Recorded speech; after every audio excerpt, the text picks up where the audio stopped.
কয়েকদিনের ভারী বর্ষণে যশোরের সবজির ব্যাপক ক্ষতি হয়েছে। পানি খেতে জমে মরতে শুরু করেছে পটল, করলা, শিম সহ বিভিন্ন সবজি গাছ।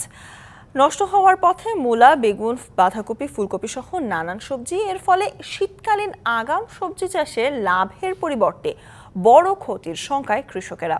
সবজির উৎপাদন ব্যাহত হওয়ায় বাজারে দাম বাড়ার আশঙ্কা কৃষক সহ ব্যবসায়ীদের।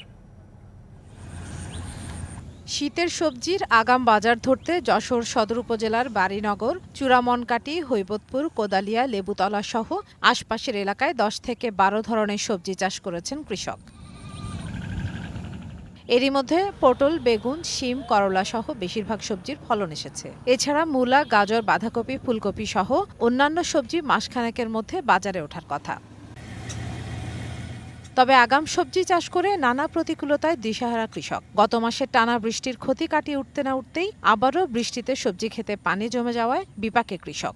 সেচ দিয়েও ফসল রক্ষা করতে পারছেন না। প্রচুর পানি হয়েছে, অনেক ক্ষয়ক্ষতি হবে, মূল্য অনেক নষ্ট হয়ে যাবে, আর সব কিছু হবে না, মানে নিচের এলাকায় যে নিচে ছাও জমি ওতে ক্ষতি হয়ে যাবে। বৃষ্টি থামে গেলেই পানি শুকিয়ে গেলে যা আর যদি আবার করা যায়, তাছাড়া আর আগামী সবজি হবে না। সবজি আমরা লাগাইছি, যাক দাম পাবো বলে, তাই বৃষ্টিতে নষ্ট হয়ে গেল।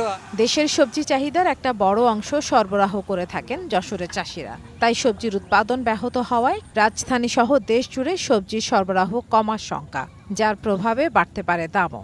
বিভিন্ন জেলায় এখান থেকে রপ্তানি হয়ে যায়, কিন্তু এই বৃষ্টির কারণে অনেক ফসলের ক্ষয়ক্ষতি হবে। শীতকালের সবজি আমরা দেব, যদি এগুলো আমাদের মাছ যায় তাহলে সারা দেশে এগুলোর দাম বেড়ে যাবে। তবে কৃষি বিভাগের দাবি, অতিবৃষ্টিতে সবজি খেতে কিছুটা ক্ষতি হলেও দ্রুত পানি অপসারণ করায় উৎপাদন খুব একটা ব্যাহত হবে না। আগাম যে শীতকালীন শাকসবজিগুলো আছে সেগুলো কিন্তু আবার লাগানো শুরু করবে। তবে এর যে ফলাফল, কয়েকটা শাকসবজি দেখা যাচ্ছে কয়েকদিন এর ভিতরে আমরা যেটা পেতাম সেটা হয়তো 2-1 দিন বা 5-7 দিন কিছুদিন দেরি হতে পারে। জেলায় এবছর ৭,১১৫ হেক্টর জমিতে শীতকালীন আগাম সবজির আবাদ হয়েছে। অধিকাংশ সবজি মাসখানেকের মধ্যে বাজারে তোলার প্রস্তুতি ছিল কৃষকের। DBC news desk.